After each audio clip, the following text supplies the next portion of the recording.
నాన్నకు ఆత్మీయుడు, నాన్నకు అంతరాత్మ ఆయన ఏవి సుబ్బారెడ్డి గారి మీదే రాళ్ళేయించిన గణిత అఖిల ప్రియ గారిది అని మీ వాళ్ళే, మీ పార్టీ వారు.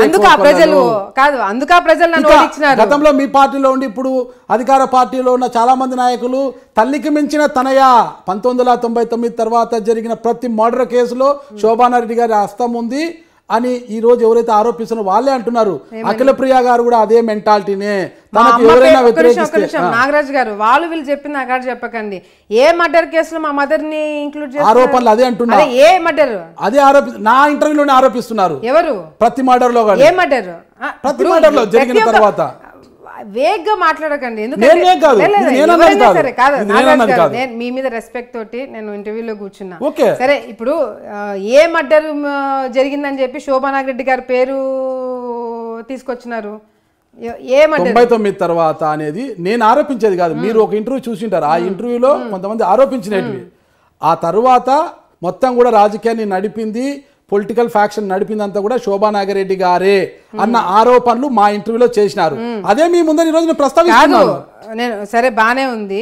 మర్డర్లు చేసుకుంటా పోతే ఎవడన్నా ఉంటాడా ఈడ? మర్డర్లు చేసుకుంటా పోతే నేను అధికారంలో 2.5 సంవత్సరాలు ఉన్నాను. ఎవరిని మర్డర్ చేసినాను? నా మెంటాలిటీ అట్లయితే ఎవరిని కొట్టించినా, ఎవరిని మర్డర్ చేయించిన? కొట్టించారు, రాళ్లతో దాడి చేయించారు, ఆయన ఆరోపించారు కదా. ఒక నిమిషం, నేను ఆరోపిస్తా. నన్ను ఇంకొకటి ఎవడో ఫోన్ చేసి ఇచ్చేసాను నేను ఆరోపిస్తా. వాళ్ళని బ్లేమ్ చేస్తారా మీరు? నేను బ్లేమ్ చేస్తారా? ఇప్పుడు ఏవి సుబ్బారెడ్డి టాపికే కాదు ఇక్కడ. ఏవి సుబ్బారెడ్డి గారికి ఆలగడ్డకి ఏం సంబంధం ఉంది? ప్రజలు నాకు అగెన్స్ట్గా ఓటేస్తారండి. మీరు చెప్పిన పాయింట్ నేను ఎందుకు ఓడిపోయినా అంటే ఏవి సుబ్బారెడ్డిని దూరం పెట్టాను కాబట్టి. సుబ్బారెడ్డి గారికి ఆలగడ్డకి సంబంధం లేదంటారా?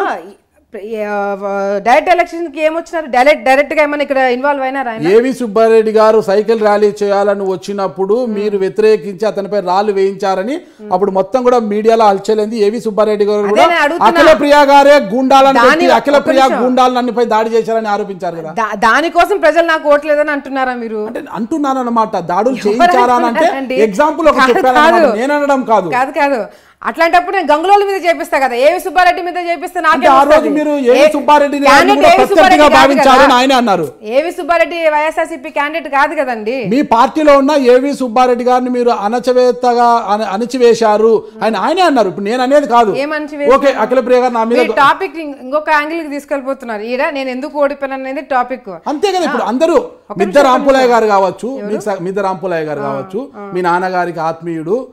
గతంలో మీ నాన్న కోసము ఆయన మర్డర్ కేసులో కూడా ఇరుక్కున్నారు, లైఫ్ పడిందని ఆయనే అంటుంటారు. ఆయనను పట్టించుకోలేదు మీరు. ఏవి సుబ్బారెడ్డి గారు నాన్నగారికి ఎంతనో, ఐ థింక్ మీరు బాబాయ్ అని పిలుస్తారు అనుకుంటా ఆయన్ని. మామ, బాబాయ్ మామ అని పిలుస్తారు, చాలా ప్రేమగా పిలుస్తారు. ఒక కుటుంబం లాగా ఉండేవారు. చూశారనమాట. ఒక వీడియోలో మాట్లాడినప్పుడు ఒక వాయిస్ రికార్డింగ్ కూడా ఒకసారి అలచలేదు. ఆ దాంట్లో ఏవి సుబ్బారెడ్డి గారి మాటలు కూడా మీరు వింటారంటే భూమా నాగిరెడ్డి వేరు కాదు, ఏవి సుబ్బారెడ్డి గారు వేరు కాదు, ఇద్దరు ఆత్మ అంతరాత్మ అనేది అందరికీ తెలుసు. అలాంటి ఏవి సుబ్బారెడ్డి గారికి మీకు ఉభేదాలంటే ఏవి సుబ్బారెడ్డి గారు మీ మీదనే సీఎం గారికి ఫిర్యాదు చేయలేదా? సీఎం గారు మీ ఇద్దరిని పిలిపించి రాజీ ప్రయత్నాలు చేయలేదా? మీరే చెప్పండి. కాదు, నాకు అర్థం కావట్లేదు. ఇది ఐ థింక్ మీ షో ద్వారా మిగతా వాళ్ళకు కూడా చెప్పాలనుకుంటున్నాను. భూమా నాగిరెడ్డి గారి, ఏవి సుబ్బారెడ్డి గారు ఇంకా ప్రాణామిక్ సరే ఫ్రెండ్స్, అంతవరకు మేము కూడా ఒప్పుకుంటాము. వాళ్ళకి ఇద్దరి మధ్యలో ఏమేమి డిఫరెన్సెస్ నాగరాజు గారు ఒక్క నిమిషము. వాళ్ళ ఫ్రెండ్షిప్ ఎంత గొప్పదో అందరికన్నా బాగా నాకే తెలుసు. నాకంటే ఎవరికి తెలిసేది ఇది కాదు. సో భూమా నాగిరెడ్డి గారు, ఏవి సుబ్బారెడ్డి గారు ఎంతవరకు రాజకీయం చేస్తున్నారు, ఎంతవరకు ఫ్రెండ్షిప్ ఉన్నదని అందరికీ తెలుసు. కానీ చనిపోయిన తర్వాత లాస్ట్ మూమెంట్లో ఏం జరిగిందో ఎవరికి తెలియదు. దయచేసి ప్రతి ఒక్క దాంట్లో ఇంకా భూమా నాగిరెడ్డి గారు, ఏవి సుబ్బారెడ్డి గారు ఇంకా విడదీయలేని అంత ఇదే ఉంటే ప్రతి ఒక్క పోస్టర్లో ఏవి సుబ్బారెడ్డి గారు పెట్టే పోస్టర్లో మా నాన్న ఫోటో ఏమైనా పెట్టుకున్నాడా? ఎందుకు పెట్టుకోలేదు? నాతో కదా ప్రాబ్లం, మా నాన్నతో ఏం ప్రాబ్లము? ఇవన్నీ మీరు అడగరా ఆయన్ని? మీరు ప్రతిసారి నాగరాజు గారు ఒక్క నిమిషము. ఇప్పుడు మీరు అడుగుతున్నారు కాబట్టి చెప్తున్నా. నేను ప్రతి ఒక్క మీటింగ్ లో ఏమన్నా మా నాన్న పేరు చెప్పుకొని మీటింగ్లు పెడుతున్నాడా? మా నాన్న వల్ల ఆయనకి 10 వచ్చినాయని చెప్పుకుంటున్నాడా? లేదు కదా. ఆయన ఒక స్టాండ్ తీసుకున్నారు. భూమా కుటుంబంకి నా స్టాండ్ నాకు ఉండాలా, నేను సపరేట్ గా పోతానని నేను అనుకుంటున్నాడు. పోనీయండి, నా స్టాండ్స్ నాకున్నాయి, మాది సపరేట్, మేము చూసుకుంటున్నాము. సో మళ్ళీ మీరు ఏవి సుబ్బారెడ్డి గారికి మాకు ఏమేమి జరిగినాయి, ఎందుకు జరుగుతున్నాయి, ఏంటి, నేను ఎందుకు దూరం పెట్టాను అనేది గతం. అది అయిపోయింది. మేము ఆయన పనులు ఆయన చూసుకుంటాం, నా పనులు నేను చూసుకుంటున్నాను. మళ్ళీ మీరు అది ఇంటర్వ్యూలోకి తీసుకొచ్చి ఏవి సుబ్బారెడ్డిని దూరం పెట్టినాను కాబట్టి, ఆయన మీద రాళ్ళ దాడి చేపించినాను కాబట్టి ప్రజలు నా మీద నమ్మకం పోగొట్టుకున్నారు అనేది కరెక్ట్ కాదు. ఎందుకంటే ఇక్కడ పరిస్థితి అనేది మీకు తెలియదు. భూమా నాగిరెడ్డి గారు భూమా కుటుంబంని చూసుకుంటారే కానీ ఇంకొక కుటుంబంని ఇక్కడ లింక్ పెట్టుకొని చూసుకోరు. అది మీరు ఒకటి గమనించాలా. ఇప్పుడు గంగులోలు గెలిచినారు సగ బాగానే ఉంది, ఎందుకు గెలిచినారు అనేది మీరు నన్ను అడిగినారు. ఆ క్వశ్చన్కి నేను ఆన్సర్ చేస్తాను. ఇప్పుడు భూమా కుటుంబంకి గంగుల కుటుంబంకి మాత్రమే పోటీ జరిగింది. ఇక భూమా కుటుంబము గంగుల కుటుంబము పోటీ చేస్తున్నప్పుడు నేను అరాచకాలు చేశానని చెప్పి నాకు ఓట్లు పడలేదని అన్నారు. సరే వాళ్ళు ఏం మంచి పనులు చేశారు అని వాళ్ళు ఓట్లు వేశారని నేను మిమ్మల్ని అడుగుతున్నా. ఎందుకు చెప్తున్నానంటే ఇక్కడ నన్ను కానీ అక్కడ అభ్యర్థిని కానీ చూడలేదు. ఇక్కడ చూసింది జగన్మోహన్ రెడ్డి గారిని. ఆయనకి ఒక ఛాన్స్ ఇవ్వాలని చెప్పి ఓట్లు వేశారని చెప్పి నేను చెప్పడానికి ట్రై చేస్తున్నా. లేదు ఇది డిబేట్ పెడతామంటే అది ఇంకో డిబేట్ పెడతాము, వాళ్ళని కూర్చోమని చెప్పండి, నేను కూర్చుంటాను. ఆయన ఏం పనులు చేస్తాడో నేనేం పనులు చేస్తాడో నేను డిబేట్ పెడతాను. డిబేట్లో అఖిలప్రియ గారు బాగా మాట్లాడతారు తెలుసు అందరికీ. అది ఒక్కటి మీరు అన్నారు ఏవి సుబ్బారెడ్డి గారిని అంశంలోకి తీసుకొచ్చి మళ్ళీ లింకులు పెట్టదు అన్నారు. నేను లింకు పెట్టా, మీరు అన్నారు నేను అరాచకాలు చేశాను మీరు అంటున్నప్పుడు ఒక్క ఎగ్జాంపుల్ చెప్పండి అన్నప్పుడు నేనేపించలేదు. మీ మామగారే ఆ రోజు ఆయన నోటితో అన్నారని చెప్తున్నా. మీడియా ముందు నేను నమ్మడం కాదు, దాన్ని నివృత్తి చేయండి అంటున్నా. మీ మామగారు అన్నారు, మీ మామగారు సెలవించారు, మీరు నివృత్తి చేయండి అంటున్నా. అరాచకాలు చేశానా లేదా నేను ఒప్పుకోవాలా? ఇప్పుడు ఆ దాడి నేను చేయించాలా లేదా నువ్వు ఒప్పుకోవాలి, అంతే. అది మీ ఇష్టం. ఒప్పుకోవడం చేశారా లేదనేది మీ ఇష్టం, మీ అంతరాత్మకు తెలుసా. అదే కదా చెప్తున్నాను. ఆ రోజు చంద్రబాబు నాయుడు గారు పిలిపించినప్పుడు కూడా నేను ఇదే మాట చెప్పిన. చూడండి సార్, ఆయనకి నాకు ప్రాబ్లమ్స్ ఉన్నాయి, ఆయన పద్ధతిలో ఆయన వెళ్తా అంటున్నాడు. ప్రాబ్లమ్స్ అది ఫ్యామిలీ మ్యాటర్స్.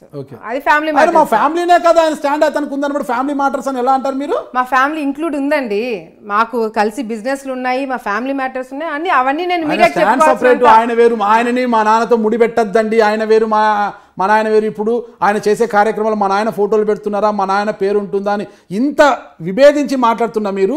ఈరోజు ఇప్పుడు ఈ విషయానికి వచ్చేసరికి మా ఫ్యామిలీ, ఇప్పుడు భూమా ఏవి సుబ్బారెడ్డి గారి విషయంకి వచ్చేసరికి మాకు ఉన్నాయండి, ఫ్యామిలీ ఇవి ఉన్నాయండి, కలిసి బిజినెస్లు ఉన్నాయని ఎలా చెప్పగలుగుతున్నారు? ఎందుకు చెప్పలేము? ద్వంద్వ వైఖరి ఏంటి? మీకు రిలేషన్ ఉందా లేదా? రిలేషన్షిప్ లేదండి. ఆయన వేలో ఆయన వెళ్తున్నాడు, మా వేలో మేము వెళ్తున్నాం. ఆయన రాజకీయం అయింది, బిజినెస్ చేస్తామని కాదు నాగరాజు గారు, మీరు దీన్ని ట్విస్ట్ చేయకండి. ఆల్రెడీ ఎగ్జిస్టింగ్ బిజినెస్లు ఉన్నాయి. మా నాన్నగారు కానీ ఆయన కానీ కలిసి పెట్టిన బిజినెస్లు ఉన్నాయని చెప్తున్నాను. దానికి మేము పర్సనల్గా మేము మాట్లాడుకునే నేను మీడియాకి వచ్చి చెప్పాల్సిన అవసరం నాకు లేదు కదా. మీ నాన్నగారు ఆయన కలిసి పెట్టిన బిజినెస్ ఇప్పటికీ కూడా రన్నింగ్ లో ఉన్నాయా, ఆన్ గోయింగ్ లో ఉన్నాయా? అవును ఉన్నాయి. ఎవరు చేస్తున్నారు దాన్ని? ఎవరు ఫాలో చేస్తున్నాము? మరి ఇప్పుడు మీ మధ్య టర్మ్స్ లేనప్పుడు ఇద్దరు కలిసి ఎలా చేస్తారు? ఇప్పుడు అంటే ఇప్పుడు మా మధ్యన మీరు పంచాయతీ చేస్తారా? నేను పంచాయతీ మీరు ప్రాబ్లం సాల్వ్ చేయగలిగితే మీరు అడగండి. మేము బిజినెస్ చేసుకుంటామా, మేము కొట్లాడుకుంటాం అనేది మా పర్సనల్. అది ఆల్రెడీ అయిపోయింది. ఒక రాజకీయ క్షేత్రంలో ఉన్నాడు, ప్రజాక్షేత్రంలో ఉన్నాడు, ప్రజల మధ్య ఉన్నప్పుడు మీ పర్సనల్. ప్రజలకు ఏమైనా ఇబ్బంది పెడుతున్నామా? ఎవరు ప్రజలకు ఏమైనా ఇబ్బంది? ఆ రోజు రాళ్ల దాడి జరిగినప్పుడు ప్రజలు ఇబ్బంది పడ్డారు కదా, ఎవరి మీద ఏ రాయి పడుతుందని తెలియక. అంటే నేను రాళ్ల దాడి కాదు, రాళ్ల దాడి ఎవరి మీద జరగచ్చు, నాకు సంబంధం లేదు కదా. మీ మీద జరగచ్చు, అతని మీద జరగచ్చు. ఒక రాజకీయ క్షేత్రంలో ఉన్నప్పుడే ఇలాంటి సంఘటనలు జరుగుతాయి. అప్పుడు రాజకీయ నాయకుల మీద ఎలాంటి సంఘటనలు జరిగినా కూడా ఇబ్బంది పడేది ప్రజలే, సామాన్యమైన. ఒక రాయి వేసి అటుగా వెళ్తున్న ఒక పాదచారుడు కావచ్చు, ద్విచక్ర వాహన చోదకుడు కావచ్చు, ఎవరి మీదైనా పడే అవకాశం ఉంటుంది. ఎవరి వల్ల జరుగుతుంది? ఇప్పుడు ఒక ఇంట్లో ఉన్న ఒక గృహిణి కావచ్చు, ఒక కావచ్చు, వాళ్ళ వల్ల. ఆ క్వశ్చన్ నాకు ఎట్లా అప్లికేబుల్ అంటున్నాను, మీరు చెప్తున్నా నేను చేశాను. ఇప్పుడు నాన్నగారు కలిపి చేస్తున్న మీ మామగారే సెలవిచ్చారు. మంత్రి అఖిలప్రియ గారు చెప్పిందంత నిజమనా? ఆయన చెప్పినంత నిజమని మీరు అడుగుతున్నా మేడం మిమ్మల్ని. అంటే ఏం చెప్పాలా నాగరాజు గారు? అంటే నేను చేశానని చెప్పాలా, చేయలేదు ఇప్పుడు ఒప్పుకోవాలా మీ షోలో? నేను అరాచకాలు అన్నప్పుడు ఆయన ఇలా ఆరోపించాడు కదా, అదొకటి. ఎన్నికల సమయంలో అహోబిలం దగ్గర చాలా మంది ఆరోపణలు చేశారు, ప్రూవ్ చేసేదానికి ఏముందని అడుగుతున్నా నేను. అహోబిలంలో జరిగిన సంఘటన కావచ్చు, ఆ గంగుల కుటుంబ సభ్యుల మీద మీ వర్గీయులంతా దాడి చేశారు. ఎట్లా గంగుల కుటుంబ సభ్యుల మీద మీ వర్గీయులంతా దాడి చేశారు. మీ భర్త భార్గవ్ గారి మీద అటెంప్ట్ టు మర్డర్ కేసు కూడా నమోదైంది. మీ కుటుంబ సభ్యుల మీద కూడా కేసులు నమోదు చేశారు. గంగుల వాళ్ళ మీద మేము వెళ్ళి అటాక్ చేసినాము, అందుకు వాళ్ళు మా మీద కేసులు పెట్టినారా? అదే మీకు వచ్చిన ఇన్ఫర్మేషన్ అంతే మేడం అని అనుకుంటున్నాను నేను కూడా. నాకు అదే ఇన్ఫర్మేషన్ వచ్చింది మేడం. అదే ఇన్ఫర్మేషన్ వచ్చింది కదా. మీరు ఒకసారి వెళ్ళి మీరు ఆ వీడియోస్ చూడండి. మా సిస్టరు, నేను, మా తమ్ముడు, మా హస్బెండ్, మేము నలుగురమే ఆ రోజు ఏజెంట్లుగా కానీ లేకపోతే క్యాండిడేట్లుగా తిరిగింది. మాకు నంద్యాల ఎన్నికల్లో కొంతమంది వెళ్ళినారు మా కుటుంబ సభ్యులు, ఇక్కడ కొంతమంది ఉన్నాము. మేము నలుగురే తిరుగుతుంటే ఎవరి మీద వెళ్ళి అటాక్ చేస్తారండి? వాళ్ళంతా ఎంతమంది ఉన్నారు, మేము ఎంతమంది ఉన్నాము? మీరు క్వశ్చన్ అడిగినా నేను చెప్పండి. ఆ రోజు మా సిస్టర్ కానీ మా తమ్ముడు కానీ మా హస్బెండ్ మేము నలుగురమే తిరిగినాం బయట. మా సిస్టరు తర్వాత మా సిస్టర్ ఒకటి ఇప్పుడు ఎమ్మెల్యేగా ఉన్న క్యాండిడేట్ ఇద్దరు కూడా అహోబిలంలో ఉన్నారు. అహోబిలంలో ఉన్నప్పుడు మీరు నా దగ్గర వీడియోలు కూడా ఉన్నాయి. మీరు హోంవర్క్ బాగా చేసుకుని వచ్చారని అనుకున్నాను నేను. మీరు దగ్గర చేసుకున్నా ఇప్పుడు చూపిస్తే ఆ వీడియో అది స్పష్టంగా చూపిస్తాను, ఒకసారి చూస్తాను. మీరు చూడండి, మీ వారు చాలా వీరోచితంగా ముందుకు వచ్చారని చాలా మంది అంటున్నారు. నేను కూడా చూస్తాను మేడం, ఆ వీడియోలన్నా చూస్తాను. నేను మొత్తం మీకు స్టోరీ చెప్తాను, అప్పుడు మీరు కరెక్ట్ చేయండి. కానీ విజువలైజ్డ్ బాగుంటుంది మేడం, స్టోరీ కన్నా వినడం కన్నా చూస్తే బాగుంటుంది. నాకు నేను మీకు చూసేలాగే చెప్తాను స్టోరీ కూడా. అంతేనంటే ఓకే, అది మీకు అంత టాలెంట్ ఉంటే నేను చేయలేను. అహోబిలంలో అప్పుడు జరిగిన ఇన్సిడెంట్, ఎమ్మెల్యే ఇప్పుడు ఉన్న ఎమ్మెల్యే క్యాండిడేట్ మా సిస్టర్ ఇద్దరు కూడా అహోబిలంలో ఉన్నప్పుడు సిస్టర్ మీదకి చాలా దురుసుగా మాట్లాడడం కానీ చాలా ఇన్అప్రోప్రియేట్గా మాట్లాడడం జరిగింది. ఒక లేడీ, ఒక మహిళ, ఒక అమ్మాయి, సరే మేమేదో మా కష్టాల్లో మేము ఉన్నాము, ఇద్దరు లేకుండా చేసే ఎన్నికల్లో మేము ప్రూవ్ చేసుకోవాలనే ఇదిలో మేము తిరుగుతున్నాము. అక్కడ మేము పోలీసులకి ముందే చెప్పడం జరిగింది, రౌడీ షీట్లని మీరు దయచేసి ఏజెంట్లుగా కూర్చోబెట్టద్దని చెప్పి నేను ఎస్పీ గారికి 2 రోజుల ముందే నేను కంప్లైంట్ ఇవ్వడం జరిగింది. లేదు మేడం అది ఆల్రెడీ ఇచ్చేసారు, మేమేం చేయలేమని చెప్పి చెప్పడం జరిగింది. అహోబిలంలో ఒక రౌడీ షీట్ ఉన్న వ్యక్తి కూర్చోబెడితే ఏజెంట్గా లేపనానికి మా సిస్టర్ వెళ్ళి మాట్లాడుతున్నప్పుడు వీళ్ళందరూ వచ్చి సిస్టర్ మీద గట్టిగా మాట్లాడడము, ఒక మహిళను కూడా చూసుకోకుండా అడ్డంగా మాట్లాడడం, ఆమె ఇన్సల్ట్ చేయడం జరిగింది. ఎప్పుడైతే మా సిస్టర్ని ఇన్సల్ట్ చేశారని చెప్పి మా హస్బెండ్కి కానీ మాకు కానీ ఇన్ఫర్మేషన్ వచ్చిందో మా హస్బెండ్ ఇమీడియట్గా వెళ్ళినాడు. వెళ్ళిన వెంటనే అక్కడ కూడా వాళ్ళు మా సిస్టర్ మీద కమెంట్స్ చేస్తుంటే ఇంట్లో ఆడవాళ్ళని ఎవరైనా అంటే ఊరుకుంటారా అండి? ఎవరన్నా అంటే ఊరుకుంటారా?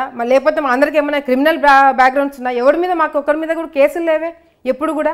మేమంతా చదువుకొని సిటీలలో చదువుకొని వచ్చిన వాళ్ళం, మాకేమీ క్రిమినల్ బ్యాక్గ్రౌండ్ కానీ లేకపోతే ఇక్కడ ఉండి రాజకీయాలు చేయాల్సిన అవసరం కూడా మాకు ఎప్పుడు పట్టలేదు. మా తల్లిదండ్రులు చనిపోయినారు కాబట్టి మేము బాధ్యత తీసుకొని ఇక్కడికి రావడం జరిగింది. మేము గొడవలు పెట్టుకొని మర్డర్లు చేసి మేము మళ్ళీ 20 సంవత్సరాలు వెనక్కి వెళ్ళాల్సిన పరిస్థితి మా కార్యకర్తలు కానీ మేము కానీ తీసుకురాము. ఇంట్లో ఒక లేడీని, మా చెల్లెల్ని అంటే మా హస్బెండ్ రియాక్ట్ కాకుండా ఎట్లుంటాడు? మా సిస్టర్ మీద కూడా సరే, మా సిస్టర్ని అన్నాడు, మా హస్బెండ్ రియాక్ట్ అన్నాడుగా, మా హస్బెండ్ మీద కేసు పెట్టినారు. మా సిస్టర్ మీద 307 ఎందుకు పెట్టినారు? మామూలుగా అయితే మా సిస్టర్ షీఈ్ ద విక్టిమ్, మా సిస్టర్ మీద 3 అటెంప్ట్ టు మర్డర్ కేసు పెడతారా మహిళల పైన? మహిళల మీద పెట్టకూడదు మేడం. అక్కడ ప్రూఫ్ కరెక్ట్గా ఉంటే పెట్టచ్చు. ఏముందని పెట్టినారు అక్కడ? మా సిస్టర్ని ఇన్సల్ట్ చేసినారు, అంతమంది మగవాళ్ళు వచ్చి ఆడవాళ్ళ మీద పడుతుంటే రియాక్ట్ కాకుండా ఇంట్లో మగవాళ్ళు ఎట్లు కూర్చుంటారని నాకు అర్థం కాదు. జరిగింది అంటే మీరు చెప్తుంది వేరే, మరో రకంగా వాళ్ళు చెప్తుంది వేరే. వాళ్ళ వర్గీయుల్ని అంటే మీకు అనుకూలంగా ఉన్న ఒక సిఐ అక్కడ బంధించి వాళ్ళని అరెస్ట్ చేసి రాత్రి నుంచి పొద్దునకి హింసించాడు, దాన్ని ప్రశ్నించడానికి వెళ్ళినప్పుడు పోలీస్ రిపోర్ట్ తీసుకోండి, పోలీస్ ఎఫ్ఐఆర్ కూడా చాలా క్లియర్ గా ఉంది. అట్లాంటప్పుడు వాళ్ళ మీద కూడా పోలీసులు కేసులు పెట్టరు కదా. మీ వారు చాలా దురుసుగా వెళ్ళారు అంటే అక్కడ గంగుల నాని గారు కావచ్చు, భార్గవ్ గారు కావచ్చు, ఇద్దరు కులాల పేరుతో దూషించుకుంటూ నువ్వెంత అంటూ రాజకీయ అన్ని అంత నీచంగా రాజకీయాలు చేయాలి. అప్పటికే అంటే ఆ గొడవ జరుగుతుందని తెలుసుకొని ముందరికి అప్పటికే భార్గవ్ గారు మిత్రులు హైదరాబాద్ నుంచి వైజాగ్ నుంచి అప్పటికే అక్కడికి వచ్చి చేరుకున్నారు. మొత్తం కలిపి ఒక పథకం ప్రకారమే ఆడ గొడవ చేసి చాలా పెద్ద సినిమా స్టోరీ, నాకన్నా మంచి స్టోరీ మీరు చెప్తున్నారు. యాక్చువల్ గా నేను కళ్ళ కట్టినట్టు చెప్పడం లేదు, మీరు చెప్తారేమో చూశాను. చాలా సింపుల్ ఉంటది, చాలా సింపుల్ ఉంటది. మీరు చాలా అది ఇంకా ఒక పెద్ద రాయలసీమ సినిమా తీస్తున్నట్టుగా చెప్తున్నారు. అదంతా ఏం జరగలేదు. హీట్ ఆఫ్ ద మూమెంట్లో సిస్టర్ని అన్నాడు కాబట్టి మా హస్బెండ్ వెళ్ళి రియాక్ట్ అయినాడు. అది తప్పని కొంతమంది అంటారు, కరెక్ట్ అని కొంతమంది అంటారు. ఇంట్లో లేడీస్ని అంటే ఊరుకోండి, ఇంట్లో కూర్చొని ఎవడుంటాడు? నేనున్నా కూడా రియాక్ట్ అయినా. మా చెల్లిని మీ హస్బెండ్ గారి మీద ఇంత కేసు నమోదైందా లేదా?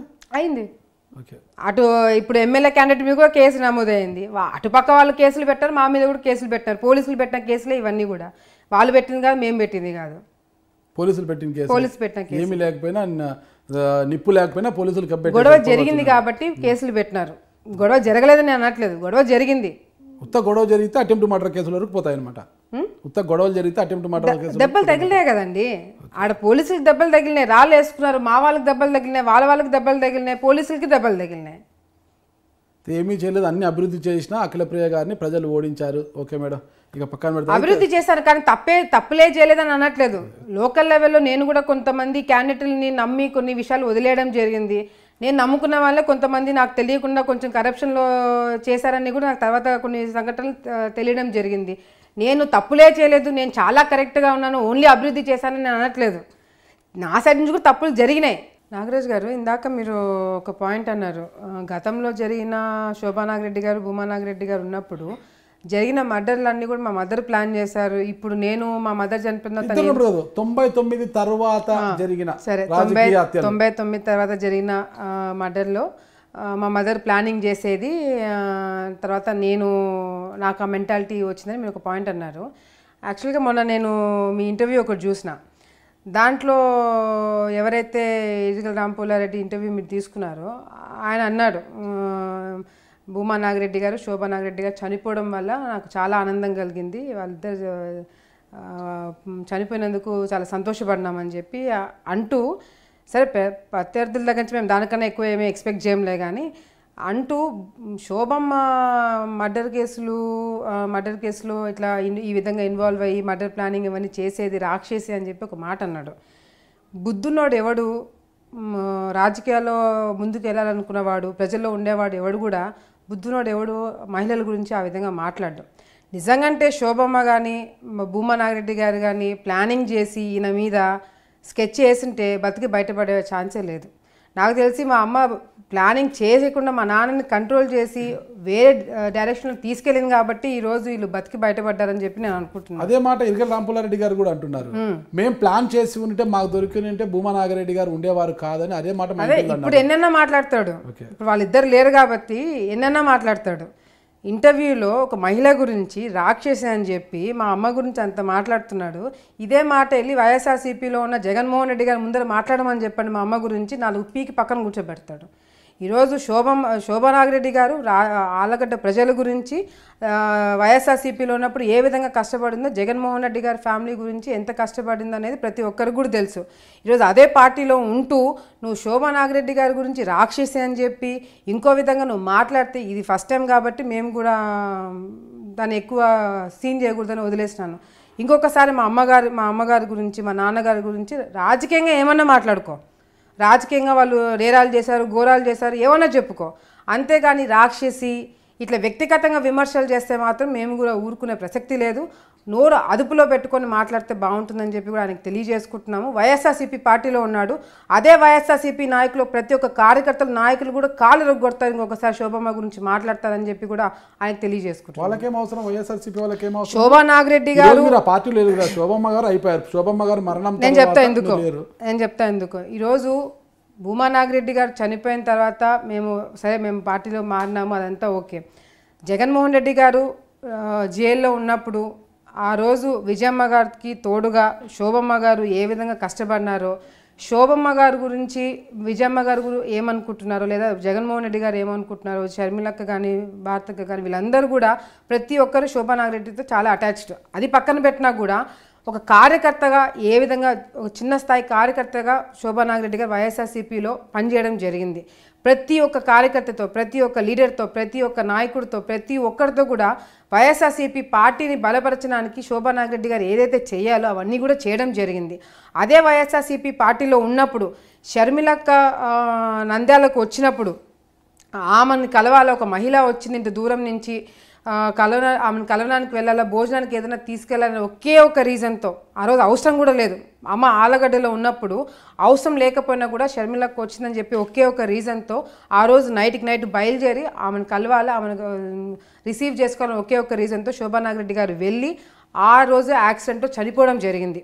ఆ రోజు వర్ధంతి కూడా మొత్తం ఫ్యామిలీ అందరూ కూడా రావడం జరిగింది. ఎందుకంటే వాళ్ళందరూ కూడా శోభా నాగిరెడ్డి గారు మీద ప్రేమ పక్కన పెట్టినా కూడా ఈరోజు కార్యకర్తగా ఏ విధంగా పనిచేస్తుంది అనేది కూడా చూడడం జరిగింది. కాబట్టి ఈరోజు అదే పార్టీలోని ప్రతి ఒక్కరు, వైఎస్ఆర్సీపీలో పార్టీలో ఉన్న ప్రతి ఒక్కరు కూడా, సరే నా గురించి మా తండ్రి గురించి మేము పార్టీ మారాం కాబట్టి ఎన్నెన్నో మాట్లాడుకోవచ్చు, కానీ శోభమ్మ గురించి ఎవరు కూడా వైఎస్ఆర్సీపీ పార్టీలో ఎవరు కూడా తప్పుగా మాట్లాడరు అని నేను భావిస్తున్నాను. సో ఆ మర్యాద ఉంది కాబట్టి చనిపోయిన వ్యక్తి గురించి శోభా నాగిరెడ్డి గారు అంటే ఒక వ్యక్తి గురించి ఆయన ఆ విధంగా మాట్లాడడము, ఆ పార్టీలో ఉంటూ మాట్లాడాల్సిన అవసరం లేదు. నీకు ఏదైనా వ్యక్తిగతంగా నీకేమన్నా మా మీద నీకేదైనా ఉంటే నువ్వు మనసులో పెట్టుకోవచ్చు. చనిపోయిన వ్యక్తుల గురించి నువ్వు మాట్లాడి వాళ్ళ ఆన్సర్ చేసేలేని పరిస్థితుల్లో నువ్వు వాళ్ళు ఉన్నప్పుడు నువ్వు మాట్లాడడం కూడా కరెక్ట్ కాదు. నువ్వు నా మీద వ్యక్తిగతంగా ఏంటంటే నా మీద విమర్శలు చేయి, నేను ఆన్సర్ ఇచ్చుకుంటా. వాళ్ళు లేరు, వాళ్ళ ఆన్సర్ వాళ్ళు లేరు కాబట్టి నువ్వు తిక్కగా మాట్లాడితే మాత్రం ఊరుకునే ప్రసక్తి లేదని చెప్పి కూడా ఆయనకి మేము తెలియజేసుకుంటున్నాము. అంటే వైసీపీ గురించి మీరు ఇంతగా చెప్తున్నారు కదా, మరి వైసీపీ మీద అంత అభిమానం ఉన్నప్పుడు ఇక జరిగిపోయిందిలే, ఇక మీదటైనా సరైన అడుగులు వేస్తామని వైసీపీ వైపు వెళ్ళే అవకాశమే లేదంటారా? అట్లానే కాదండి, ఇప్పుడు అవకాశము వైసీపీకి వెళ్ళే అవకాశం ఉందా లేదా అనేది కాదు ఇక్కడ పాయింట్. ఎందుకంటే మేము వైసీపీ నుంచి రావడానికి చాలా కారణాలు ఉన్నాయి. భూమా నాగిరెడ్డి గారు, శోభా నాగిరెడ్డి గారు ఇద్దరు కూడా ఆలగడ్డ ప్రజలకి 15 సంవత్సరాల నుంచి వాళ్ళు పడే కష్టము, వాళ్ళ కార్యకర్తలు ఎంత నలిగిపోయినారు అనేది మేము శోభా నాగిరెడ్డి గారు, భూమా నాగిరెడ్డి గారు చూడడం జరిగింది. కార్యకర్తలు నలిగిపోతున్నారు, ప్రజలకి అభివృద్ధి జరగట్లేదు, మనమేం చేసుకోలేకపోతున్నాము అనే ఒకే ఒక ఉద్దేశంతో భూమా నాగిరెడ్డి గారు పార్టీ మారడం జరిగింది. ఒక విధంగా నేనేమనుకుంటానంటే చనిపోతున్నానని ముందే కొంతమంది తెలుసు అని అంటుంటారు కదా, ఆ విధంగా ఆయనకి నేను చివరిగా నేను నా ప్రజలకు ఏదో ఒకటి చేసుకోవాలి అని చెప్పి ఉద్దేశంతో పార్టీ మారారని చెప్పి కూడా నేను అంటే ఆబ్వియస్లీ అదంతా కూడా మా నాన్న డెసిషన్. నేనేమి మా నాన్నతో నేను కూర్చొని మన పార్టీ మారదామని చెప్పేదానికి మా నాన్న అట్లా అనుకున్నాడు. చనిపోకముందు నేను ఏదైనా ప్రజలకి చేయాలని, నేను ఇచ్చిన హామీలు నెరవేర్చాలని ఒక ఉద్దేశంతో పార్టీ మారాల్సిన పరిస్థితి కలిగింది కాబట్టి మారారని చెప్పి కూడా నేను అనుకుంటున్నాను. భూమా నాగిరెడ్డి గారు ఇంకా ఆయుష్ ఉండేది, ఆ రోజుకి అంత ప్రెజర్ రాకపోతే ఇంకా ఆయుష్ ఉంది, ఆయనకు ఇంకా బతికేవాడు, అనవసరంగా ఆయన్ని టార్చర్ పెట్టి చంపేశారంటారు పాపం. మీకన్నా అట్లాంటి ఆలోచనలు నాకు చాలా వస్తుంటాయి. అది చేస్తుంటే బాగుండేమో, ఇట్లా చేస్తుంటే బాగుండేమో, అది జరగకపోయింటే మా నాన్న బతికేవాడేమో అనే ఆలోచన ప్రతి క్షణం నాకు అది టార్చర్గా ఉంటుంది. ఎందుకంటే అది చేస్తుంటే బాగుండే మా నాన్న బతికేవాడేమో ఈ రోజున అనుకుంటామే కానీ అది బతకడము, చావడము ఇవన్నీ కూడా మన చేతుల్లో అనుకుంటామే కానీ అవి ఉండవు. నిజంగా అవి చేస్తుంటే మా నాన్న బతుకుంటాడని గ్యారంటీ ఎవరైనా ఇచ్చింటే నేను చేసేదాన్ని ఫస్ట్ అన్నిటికన్నా ముందు. సో అవి మన చేతుల్లో లేదు అది. కానీ ఈరోజు మేము పార్టీ నుంచి బయటికి వచ్చిన తర్వాత కూడా ఎప్పుడు కూడా మాకు వైసీపీలో అన్యాయం జరిగిందనో లేకపోతే మమ్మల్ని పట్టించుకోలేదనో ఇంకోటో చెప్పి మేము బయటికి రాలేదు. మాకు అభివృద్ధి చేయాలని ఉంది, మాకు ఇక్కడ పరిస్థితి కనిపించట్లేదు, మేము ఇక్కడికి రావాలా, నేను చివరిగా ఏదైనా చేసుకోవాలనే ఒక ఉద్దేశంతో మేము చెప్పి ఇన్ఫ్యాక్ట్ భూమా నాగిరెడ్డి గారు నేను ఇద్దరం కూడా జగన్మోహన్ రెడ్డి గారు మేము బ్రహ్మాండంగా చూసుకున్నానని చెప్పే వచ్చినాము. ఎక్కడ కూడా ఆయన విమర్శించలేదు మేము వ్యక్తిగతంగా. అంటే పొలిటికల్గా వచ్చినప్పుడు విమర్శించాల్సిన పరిస్థితి ఉంటే విమర్శిస్తారు, కానీ వ్యక్తిగతంగా ఎక్కడ కూడా మేము ఆయన విమర్శించకుండా బయటికి డిగ్నిఫైడ్గా రావడం జరిగింది. పొలిటికల్గా వచ్చినప్పుడు విమర్శించినాము, పొలిటికల్గా లేనప్పుడు మమ్మల్ని విమర్శించాల్సిన పరిస్థితి వచ్చినప్పుడు కూడా మేము విమర్శించమని చెప్పేసినాము. అదేవిధంగా వైసీపీలో సరే ఆ రోజు భూమా నాగిరెడ్డి గారు చనిపోయిన తర్వాత సంతాప తెలియజేయడానికి కూడా ఆ రోజు వైఎస్ఆర్సీపీ నాయకులు ఎవరు రాలేదు. ఆ రోజు నేను కూడా చాలా బాధపడ్డాను. సరే ఎంత కాదనుకున్నా వ్యక్తి చనిపోయినాడు, అటువంటి వ్యక్తికి మర్యాద ఇవ్వాలి కదా అనుకున్న పరిస్థితుల్లో వాళ్ళు లేరు. సరే వాట్ ఎవర్ స్ట్రాటజీ వాళ్ళకి ఏదైతే ఉందో అది ఉండనియండి, పర్వాలేదు. కానీ శోభా నాగిరెడ్డి గారు అయితే పార్టీకి చాలా కష్టపడ్డారు. నేను ఎందుకు అంటున్నానంటే వైఎస్ఆర్సీపీలో పార్టీలో ఉండి ఆయన మాట అనడం కరెక్ట్ కాదని, ఒక కార్యకర్తగా ఒక నాయకురాలుగా ఒక మంచి పేరు తెచ్చుకొని ఆ కుటుంబంకి అండగా ఉండి ఆ కుటుంబానికి సేవలు చేసుకుంటూ అదేవిధంగా వైఎస్ఆర్సీపీలో ఒక కార్యకర్తగా పనిచేసి చనిపోయిన వ్యక్తి గురించి ఆయన అట్లా మాట్లాడడం కరెక్ట్ కాదు.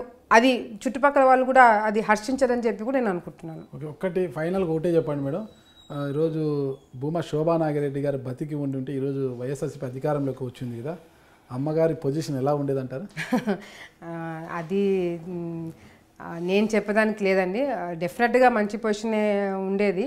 ఎందుకంటే జగన్మోహన్ రెడ్డి గారు కానీ, భారతక్క కానీ, షర్మిలక్క కానీ, లేకపోతే విజయమ్మ గారు ప్రతి ఒక్కరు కూడా అమ్మకి చాలా ఇంపార్టెన్స్ ఇచ్చేవాళ్ళు. అదేవిధంగా ఆమె కష్టపడేది.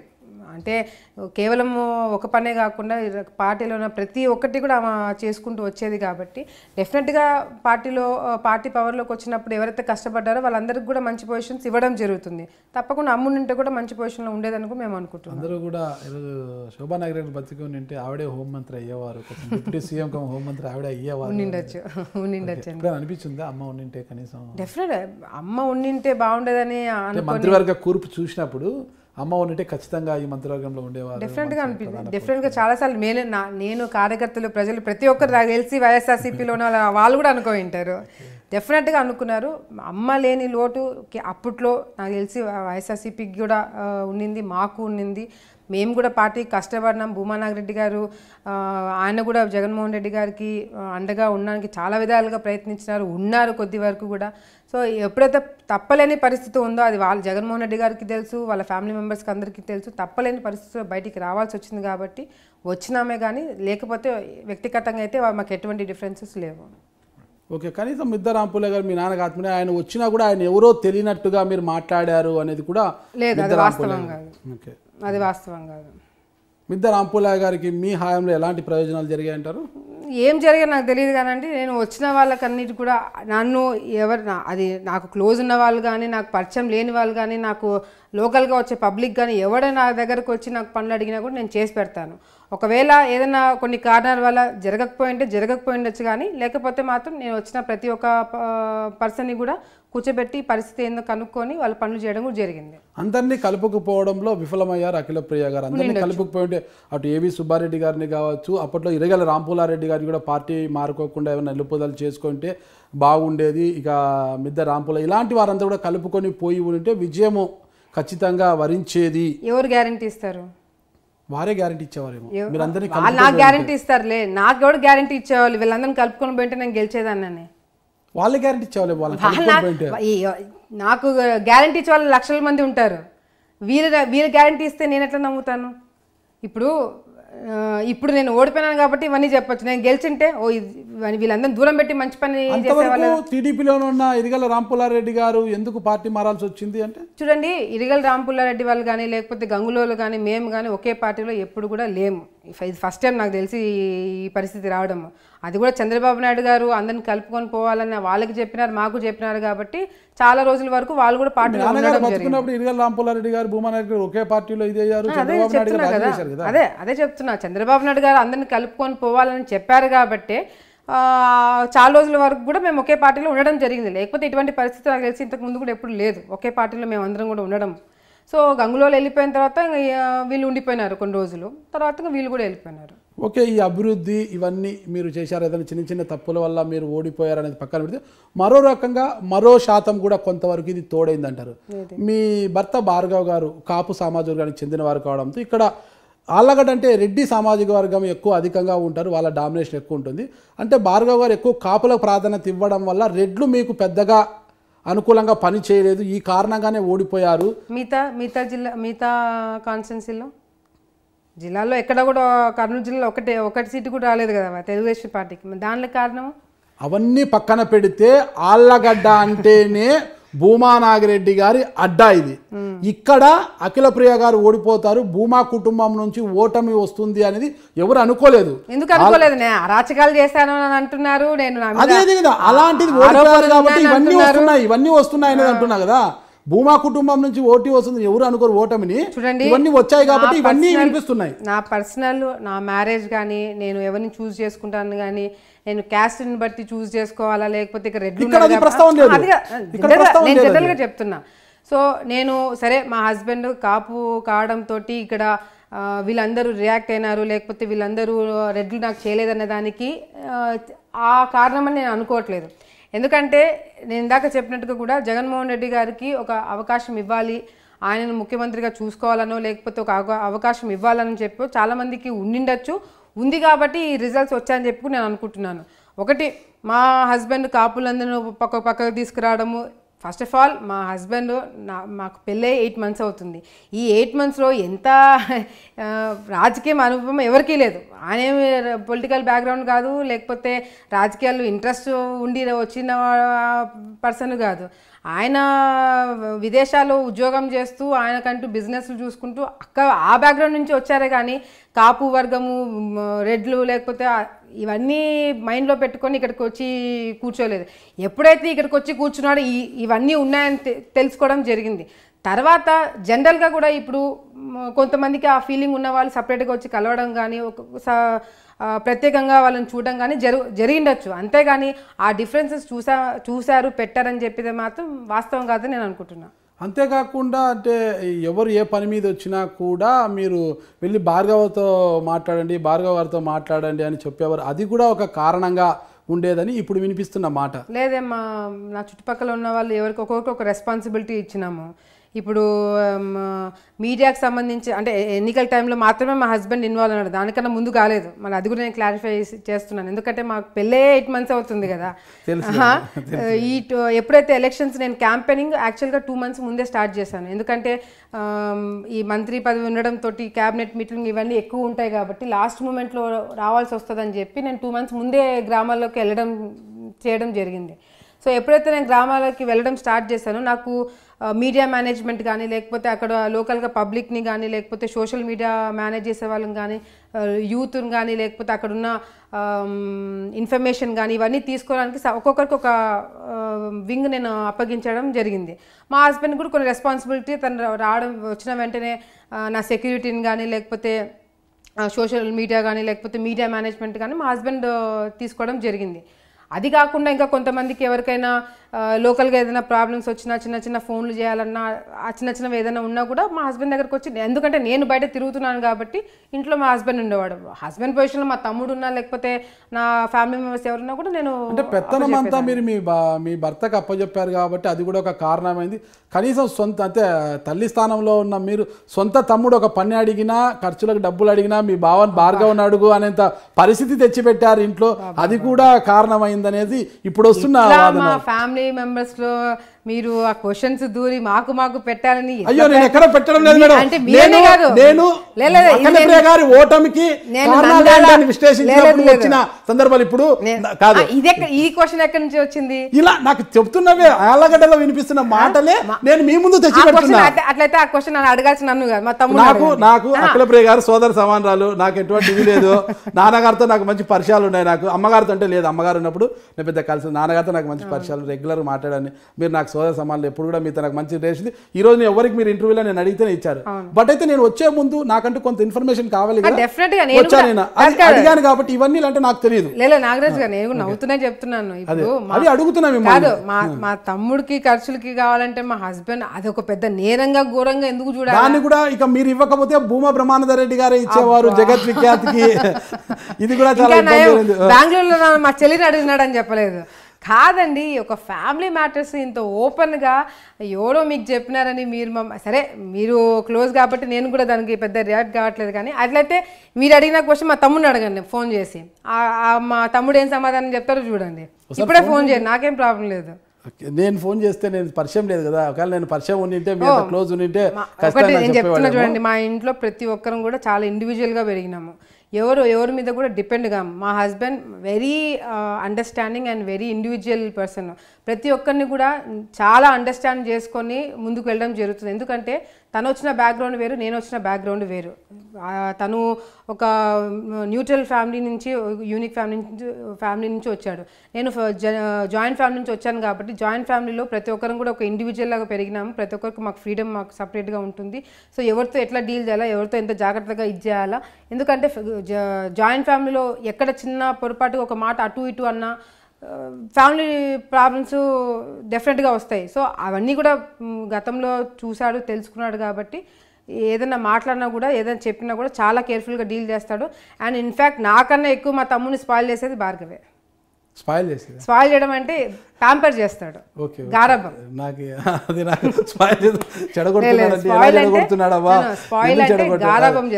స్పాయిల్ అనేది 2 రకాలుగా అనుకోవచ్చు. మంచిలో స్పాయిల్ ఉంటుంది, చెడులో కూడా. నేను కొంచెము తమ్ముడిని కొంచెం స్ట్రిక్ట్ గా పెట్టాలా చదువు ఇది, ఎందుకంటే అఫ్ కోర్స్ మీరు ఇందాక చెప్పినట్టుగా కూడా మదర్ ప్లేస్లో ఉన్నాను అనే భావన నాకు ఉంది కాబట్టి కొంచెం నేను కంట్రోల్ చేయాలని చూస్తాను. తన ఖర్చులు కానీ, తన ఇదులు కానీ, చదువు కానీ, వెళ్ళడం కానీ, బయటికి వెళ్ళడం కానీ, నైట్ టైమ్స్ అవన్నీ కొంచెం కంట్రోల్ చేయాలని చేస్తాను.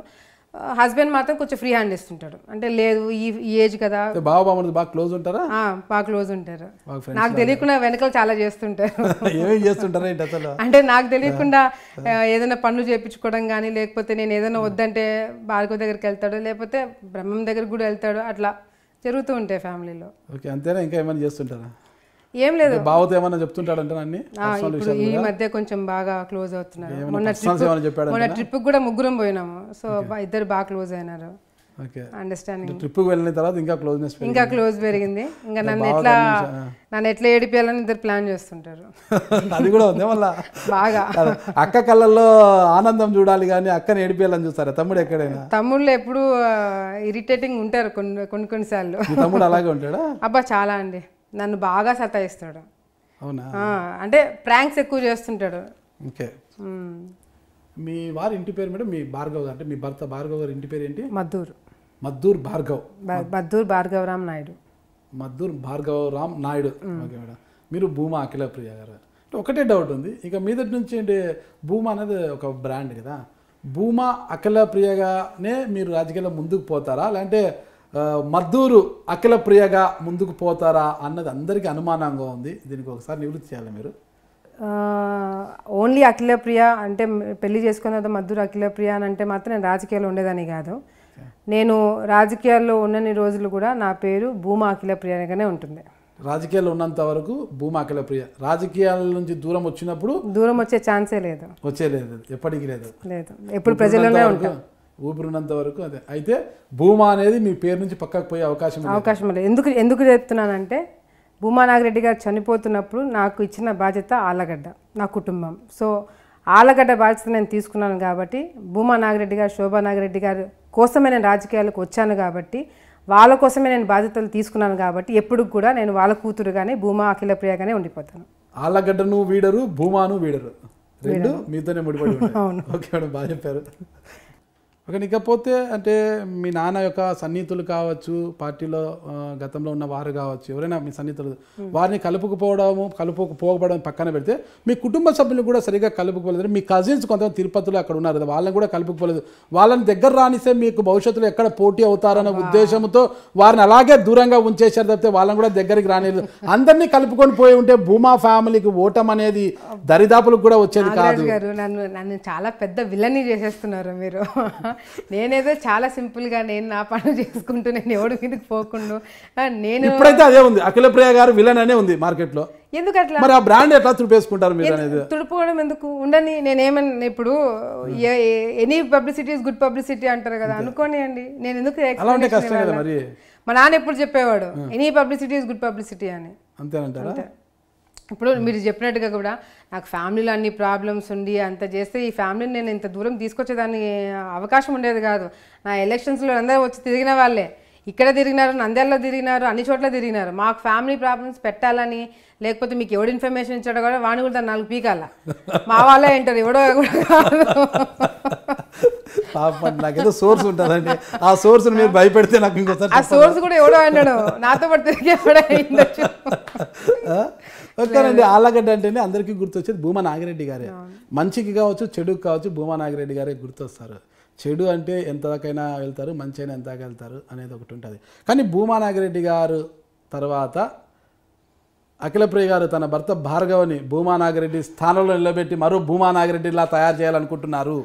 భూమా నాగిరెడ్డి గారి స్థానం ఎవరు తీసుకోలేరు. మా అమ్మ స్థానం ఎవరు తీసుకోలేరు, మా నాన్న స్థానం ఎవరు తీసుకోలేరు. ఆ స్థానం అట్లా పెట్టడానికి అమ్మ స్థానాన్ని మీరు తీసుకున్నారని ఆరోపిస్తున్నారు. ఆల్రెడీ ఆరోపణలు వస్తున్నాయి. నాన్న స్థానాన్ని భార్గవ్ గారికి ఇస్తున్నారు. అహోబిలం సంఘటనే దీనికి తార్కాణం అంటున్నారు. అంటే మా నాన్న రౌడీ గుండాలాగా కేసులలో ఉంటాడని చెప్పా మీ ఉద్దేశము? అన్నిట్లో మంచికి మంచి పంచుకు పంచి అన్నాను కదా, నేను రెండిట్లో ఉంటారనేది కదా నేను చెప్పేది.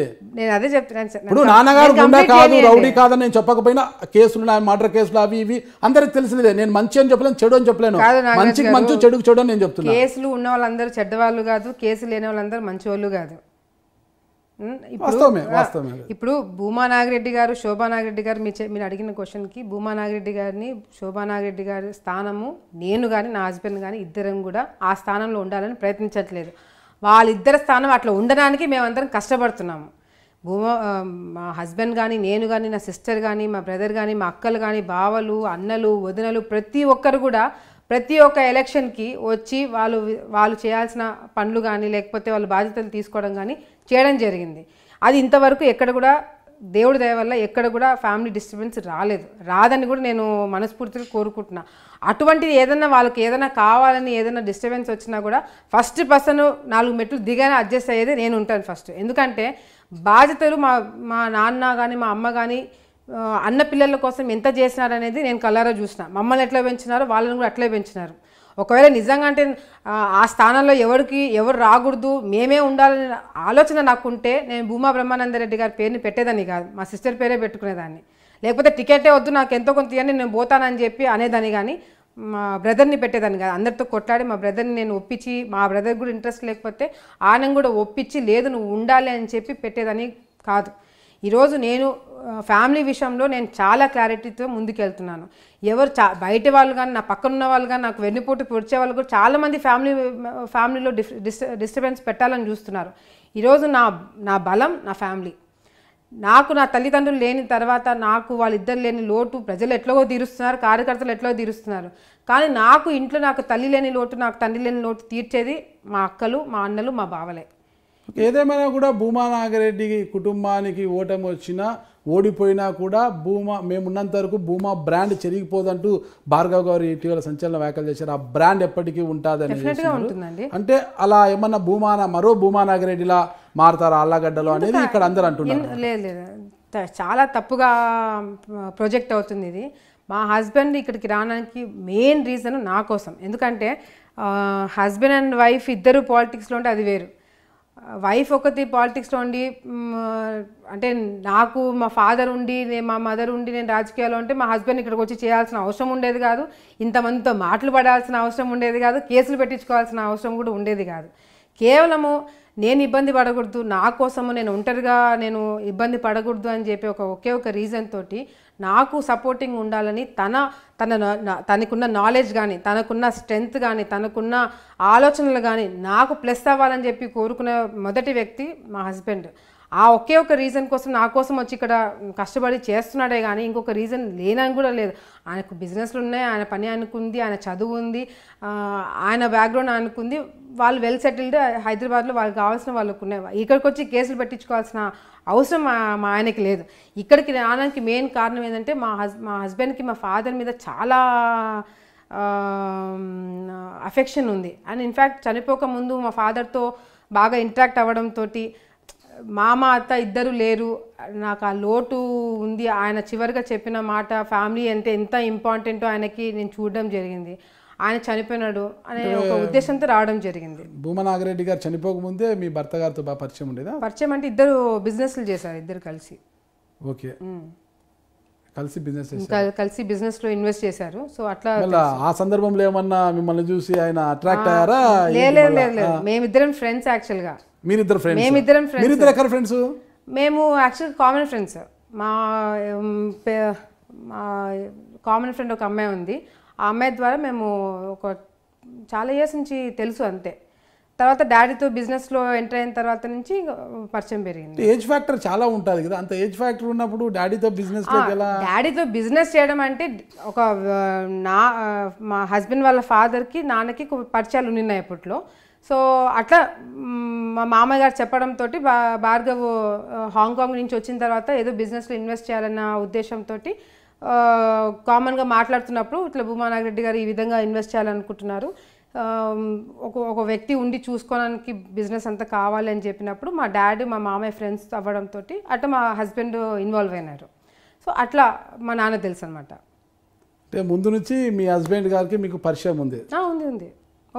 నేను ఐ థింక్ 10th ఆ టైం నుంచే ఉంది, కామన్ ఫ్రెండ్స్. నాకు తెలిసి ఒక చిన్న ప్రశ్న అడుగుతాను మేడం, చెప్పండి. మీకు నచ్చితే సమాధానం చెప్పండి, ఒకవేళ నచ్చకపోతే నేను ఇంటర్వ్యూలో డిలీట్ చేస్తాను. ఖచ్చితంగా ఈ ఇంటర్వ్యూలో నేను డిలీట్ చేస్తాను. ఓకేనా? చెప్పండి. ఓకే, మీ హస్బెండ్ గారు మీకు కామన్ ఫ్రెండ్. ఓకే, బాగానే ఉంది. అలాంటప్పుడు మీ హస్బెండ్ గారు మీకు ముందుగా తెలుసు, మీ హస్బెండ్ గారికి వివాహం అయింది, ఆయనకి 2 కుమార్తెలు కూడా ఉన్నారు. ఆ తర్వాత ఆవిడకు డైవర్స్ ఇచ్చి 2 బిడ్డల తల్లిని నడు రోడ్డు మీద వదిలేసి వచ్చి మిమ్మల్ని పెళ్లి చేసుకున్నారు నాగరాజ్ గారు అనేది చాలా నేను అందుకే చెప్పిన నేను ఘోరం కాదు. నాకు వచ్చిన విషయాన్ని మీరు అన్నారు కాబట్టి కామన్ ఫ్రెండ్ అన్నారు మీరు, అది కూడా నాకు తెలియదు కామన్ ఫ్రెండ్. ఆ కామన్ ఫ్రెండ్ తర్వాతే మళ్ళా ఆ అమ్మాయిని పెళ్లి చేసుకున్నారు, ఆ అమ్మాయికి 2 బిడ్డలు, తర్వాత డైవర్స్ ఇచ్చి మిమ్మల్ని పెళ్లి చేసుకున్నారు. ప్రధానమైన అందుకే అడిగా నేను, మీకు ఇష్టమైతే చెప్పండి, లేదంటే నేను చేస్తాను కూడా చెప్పాను. ఆన్సర్ చేస్తాను. ఇట్లాంటి నేను delete చేస్తాను, డౌట్లు చెప్పండి. ఎంతమందికి ఉందో నాకు తెలియదు కానీ మీరు డిలీట్ చేసుకుంటారు మీరు చెప్తేనే delete చేస్తా, నేనైతే చేయను. మీరు చెప్తే చేస్తా. ఫస్ట్ మీ క్వశ్చన్ కి ఆన్సర్ చేస్తాను. ఫస్ట్ ఆఫ్ ఆల్ మా హస్బెండ్ కి మ్యారేజ్ అయిన మాట వాస్తవం. నాకు గతంలో మ్యారేజ్ అయింది, తనకి మ్యారేజ్ అది ఓకే, మీ విషయం ఒక్క పెట్టండి. అది ఎందుకు అందరికి తెలుసు, ఇక్కడ అప్రస్తుతం, అది మీకు తెలుసు, అది వదిలేయండి. అప్రస్తుతం. మా హస్బెండ్ కి మ్యారేజ్ అయిన 1 year కి డివోర్స్ అయింది. ఓకే, ఇద్దరు పిల్లలు పిల్లలు అనే మాట మా హస్బెండ్ వింటే నవ్వుతాడు. పిల్లలు లేరు. మ్యారేజ్ అయిన 1 year కి డివోర్స్ అయింది. అయిన తర్వాత మా ఫాదర్తో బిజినెస్లో దిగినారు. దిగిన తర్వాత మా నాన్న చనిపోక ఐ థింక్ 1-2 months ముందు ఈ విధంగా ఆలోచన వచ్చింది కాబట్టి మా హస్బెండ్తో షేర్ చేసుకోవడం జరిగింది. మా నాన్న చనిపోయిన తర్వాత ఈ ప్రాబ్లమ్స్ అన్ని ఉండడంతో మేము కూడా తను ఇంకా హాంకాంగ్కి వెళ్ళిపోయినాడు, మేము కూడా నా పనుల్లో నేను బిజీ అయిపోయాను. ఎప్పుడైతే ఇంకా మ్యారేజ్ చేసుకోవాల్సిన ఆలోచన వచ్చిందో అప్పుడు మేమిద్దరు మ్యారేజ్ చేసుకోవడం జరిగింది. ఆ అమ్మాయి కూడా ఓ మాజీ పోలీస్ అధికారి కుమార్తె. ఆ అమ్మాయి మీకు ఫ్రెండ్ కాదు అని నేను ఒక్కటే చెప్తున్నా మేడం. నాకు వచ్చిన సమాచారం తప్పితే నా ఇది కాదు, నాకు అసలు విషయం కూడా తెలియదు. నేను ఎంక్వైరీ చేసినప్పుడు నాకు తెలిసిన సమాచారం ఇది కాబట్టి మీ దృష్టికి తీసుకున్నా. ఆ అమ్మాయి ఓ పోలీస్ అధికారి కుమార్తె. ఆ అమ్మాయి కామన్ ఫ్రెండ్ అన్నారు కదా, ఆ అమ్మాయే మీ కామన్ ఫ్రెండా అని నేను అడుగుతున్నా. కాదు, ఆ అమ్మాయితో నాకు పరిచయం కూడా లేదు, ఆ అమ్మాయిని ఎప్పుడు చూడలేదు, నేను మాట్లాడలేదు కూడా. అదే ఇప్పుడున్నది అంటే తన పోలీస్ అధికారి కుమార్తెకు అన్యాయం చేసి అఖిలప్రియ గారిని చేసుకున్నారు గతంలో. ఏంటంటే అన్యాయం ఏంటంటే నాకు అర్థం కావట్లా. అన్యాయం చేస్తే నేను ఎందుకు చేసుకుంటాను? అన్యాయం ఒక ఆడపిల్లకి అన్యాయం చేసిన వ్యక్తి నేను ఎందుకు చేసుకుంటాను? అడిగే అంటే సరే, మీరు అయితే ఎవరో చెప్పారు కాబట్టి మీరు అడుగుతున్నారు అంటున్నారు. ఆ చెప్పినోడు కన్నా బుద్ధి ఉండాలి కదా. ఒకటికి అన్యాయం చేసిన వాళ్ళు నేను ఎందుకు చేసుకుంటాను? మా నాన్నకి ఏమన్నా పిచ్చా అట్లాంటి వాళ్ళు ఇచ్చి పెళ్లి చేయడానికి? లేకపోతే నాకేమైనా పిచ్చా అట్లాంటి వాళ్ళని పెళ్లి చేసుకోవడానికి? నాకంటూ కొన్ని స్టాండర్డ్స్ ఉండవా? నాకంటూ ఇంట్రెస్ట్ తోనే భార్గవ్ గారు మీ నాన్నతో బిజినెస్ నాకు తెలివితేటలు లేవా? ఎట్లాంటి వాళ్ళు నేను చేసుకుంటున్నానని? అప్పటి నుంచో మీకు పరిచయం ఉంది కదా, మీరు అన్నారు కదా 10th class నుంచి అప్పటి నుంచే పరిచయం ఉంది. మీకు బాగా పరిచయం కావచ్చు, మీ మీద ఇంట్రెస్ట్ తోనే భార్గవ్ గారు మీ నాన్నగారితో ఏజ్ గ్యాప్ బిజినెస్ లోకి వచ్చారు. అంత అవసరము తనకి లేదు, అంత అవసరం మాకు లేదు. భూమా నాగిరెడ్డి గారు బతుకున్నప్పుడు ఈ అబ్బాయికి భార్గవ్కి డివోర్స్ అయిన తర్వాత ఎప్పుడైతే బిజినెస్లోకి ఎంటర్ అయినారో అది కూడా చాలా విచిత్రంగా చాలా సర్కిల్లో వెళ్ళి ఆ విధంగా భార్గవ్కి ఆఫర్ వచ్చిందే కానీ లేకపోతే అసలు ఆ ఆఫర్ రాకపోతే నేను భార్గవ్ కలిసేవాళ్ళం కూడా కాదు. అట్లాంటిది ఉండేది. రాత రాసింటే ఏం చేయలేదు. సో మీరు మీ సోర్సెస్ ఎవరైతే ఉన్నారో నాకు తెలిసి ఇంటర్వ్యూ అయిపోయిన తర్వాత నేను డెఫినెట్గా తీసుకుంటాను. సోర్స్ ఎప్పుడు జర్నలిస్ట్ బయట పెట్టాడు జర్నలిస్ట్ కావచ్చు బయట పెడితే అతను పోలీస్ కాదు, అతను జర్నలిస్ట్ కాదు. మీ సోర్స్ ఎవరో నాకు అర్థమైంది. ఆ సోర్స్ వాళ్ళు ఏ విధంగా మాట్లాడుతున్నారు, ఏ విధంగా మీకు ఇన్ఫర్మేషన్ ఇస్తున్నారు, అట్లా ఎంతమందికి ఇచ్చింటారు అనేది కూడా నేను బయటకు తీసుకుంటాను. వాస్తవం చెప్తాను, నాకు వచ్చిన సమాచారాలనే మీరు ముందు పెట్టాను తప్పితే నా వ్యక్తిగత లేదు మేడం. డెఫినెట్గా ఐ కెన్ అండర్స్టాండ్.